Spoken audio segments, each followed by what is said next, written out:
Regarding the second example, we're still in the world of football, but this time with an active and successful football player, as HYT, the brand which introduced a very original way of reading time with a fluidic display, well, they've announced almost on that very same day as Tudor that Antoine Griezmann, a French football player, has become their brand ambassador.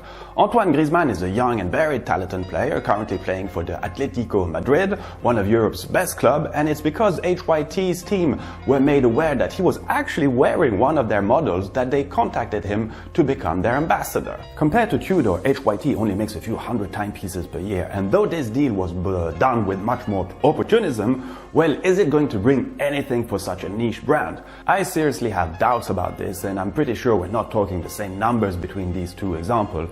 But in the long run, I wonder who will have spent their money wiser. Anyhow, what I wanted to highlight is that some brands are almost exclusively counting on such partnerships for their communication. Think of Amiga, for instance.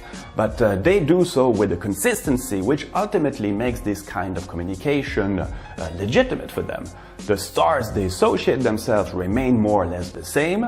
The Nicole Kidman, George Clooney, not to mention the James Bond franchise and their very successive actors. Well, in the long run, we kind of got used to it, and now it would almost be bizarre if they changed to something totally different. Some other brands also cherish this kind of partnership, but the main problem I see is precisely when things are not done without any long-term commitment.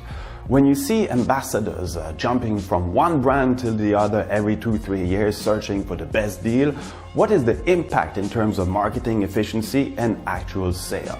How do we, the consumers, relate to this? Personally, it has not much impact on me, like I already mentioned, and often I think that some marketing people just seize this as an opportunity to meet their favorite star without any real business objective.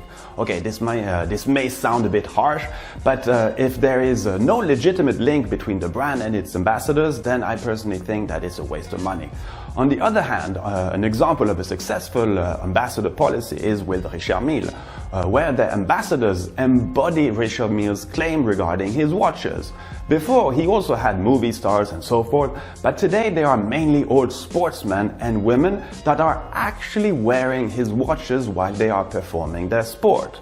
The best and most illustrious example of this is naturally with Rafa Nadal, that brought an amazing spotlight on the Extreme RM27 Tourbillon series of watches, and still does. But you can think of Felipe Massa in his Formula 1 car, Bubba Watson and golf, and so on. So obviously no football players there, since they wouldn't be able to wear their watch during a game. Again, some kind of consistency there. On a different level, when I see Tag Heuer still using the iconic image of Steve McQueen wearing his Heuer Monaco on his in his racing suit, I still think it kind of looks cool, and it does have a little effect on me. Longines campaigned with Audrey Hepburn still works, because both these examples make you think of something different. It tries and succeeds in maintaining some kind of link between the past and today, which can be reassuring sometimes, and something seen with all these new vintage watches seen almost everywhere over the last couple of years. But at the same time, Tag Heuer continued to use stars of the moment, this year with Bella Hadid, before it was with the other it girl Cara Delevingne, and so forth. So again, I'm not saying that these partnerships, whether with ambassadors of today or yesterday, should not be done, but it for sure has to be cleverly done. So okay, I could keep going on and on about this because there are so many different examples with mixed results. But now what I would like to know is, what do you think about it? Does it have an impact on you? Can it influence you, and why? Well, I'm really looking forward reading your comments about this because I'm sure I will learn a lot, and for me, and you've guessed it, but the real star is the watch itself and the people that made it. So all the very best to you, and see you real soon.